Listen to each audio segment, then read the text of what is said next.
Baik, seterusnya saya nak pergi ke pintu masuk yang utama untuk Malaysia, negara kita, iaitu di KLIA. Dua rakan setugas saya telah pun bersedia di sana, Hafizi Azaman dan juga Hafizi Rosli sudah pasti pada pagi ini. Sega, keadaan di KLIA bagaimana pada pagi ini? Adakah ramai yang sudah untuk keluar negara ataupun ketibaan pelancong? Dan apa yang kita rancang untuk awal pagi hari ini? Baik, terima kasih Najib. Langsung dari studio dan kami berada di lapangan terbang antarabangsa Kuala Lumpur. Ini merupakan pintu masuk utama dan juga keluar ke dalam negara kita. Dan dalam masa yang sama juga apa yang kami dapat kabarkan kepada anda semua sejak daripada pagi tadi, pemerhatian kami dapat saksikan pengunjung-pengunjung ataupun pelancong-pelancong yang ingin berlepas dan juga ingin baru saja tiba dan sebagainya ke KLIA ini sudah pastinya keceriaan dapat disaksikan di wajah mereka. Mereka nak merentas negara ni lebih daripada 2 tahun. Boleh dikatakan kita terkurung dalam negara kita, dan pada kali ini kami berada di balai pelepasan.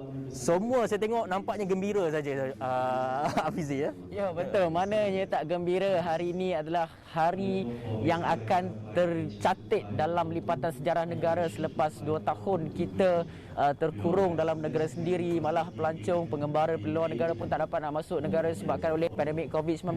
Kita terpaksa lakukan sedemikian rupa untuk pastikan bahawa penularan jangkitan itu dapat kita elakkan, dapat kita kawal, sistem kesihatan kita pun dapat kita stabilkan dan beroperasi pada tahap yang optimal. Dan berdasarkan pemerhatian di KLIA sebentar tadi dapat kita saksikan, Fizi.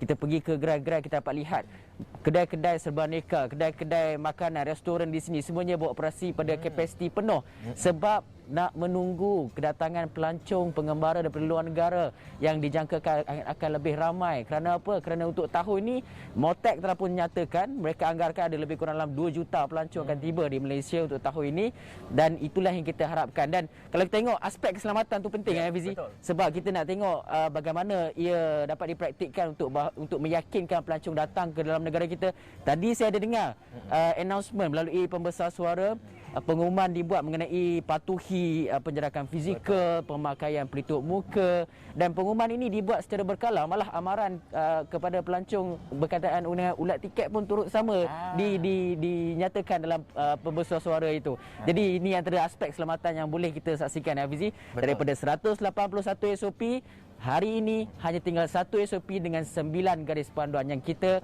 amalkan untuk garis panduan untuk kita hidup bersama dengan pandemik. Dan yang paling penting sekali untuk kita merentas negara ataupun merentas sempadan ini, SOP yang telah pun dikurangkan. Jadi kepada mereka yang ingin keluar dan juga kepada pelancong yang datang ke sini, ini yang paling menarik sekali. Mereka ini tidak lagi dikenakan kuarantin. Jadi mereka hanya perlu download MySejahtera dan juga isi pre-departure form, dan dalam itu juga mereka perlu membuat ujian saringan RT-PCR 2 hari sebelum pelepasan. Dan apabila sampai ke sini, mereka harus membuat ujian saringan RTK antigen selama 24 jam setelah ketibaan. Dan ini antara aspek-aspek yang saya kira menjadi pertimbangan mereka untuk datang ke dalam negara kita disebabkan oleh ada kemudahan SOP-SOP ini.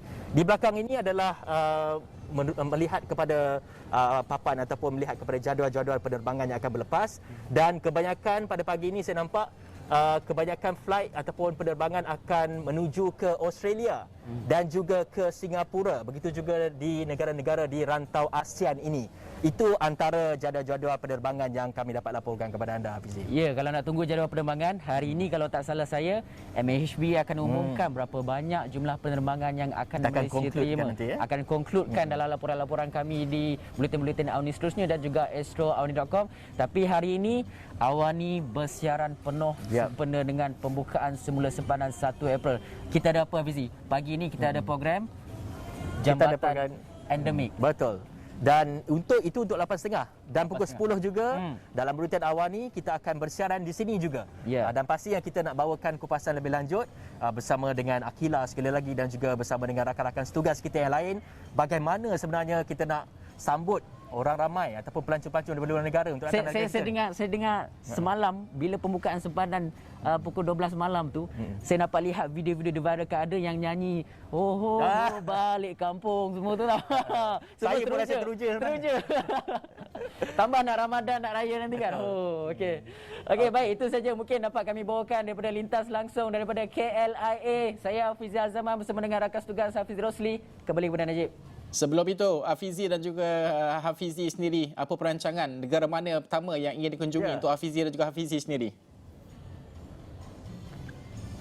Okey, Kalau saya nak melancong dalam negara dululah. Saya nak membantu pelancongan domestik kita kerana mereka ni sangat turut terjejas.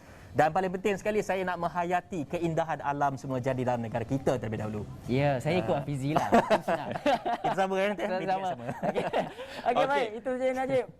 Okey, terima kasih Hafizi dan Hafizi. 8.30 nanti, 8.30 pagi nanti kita akan bersiaran secara langsung dari KLIA untuk Awani Pagi dan juga sudah pasti 10 pagi nanti dan malam nanti 7.45 dan juga agenda Awani pada 9 malam ini langsung dari KLIA, pintu utama kemasukan untuk pembukaan sempadan jambatan rentas jambatan endemik yang kita bawakan pada hari ini di Astro Awani.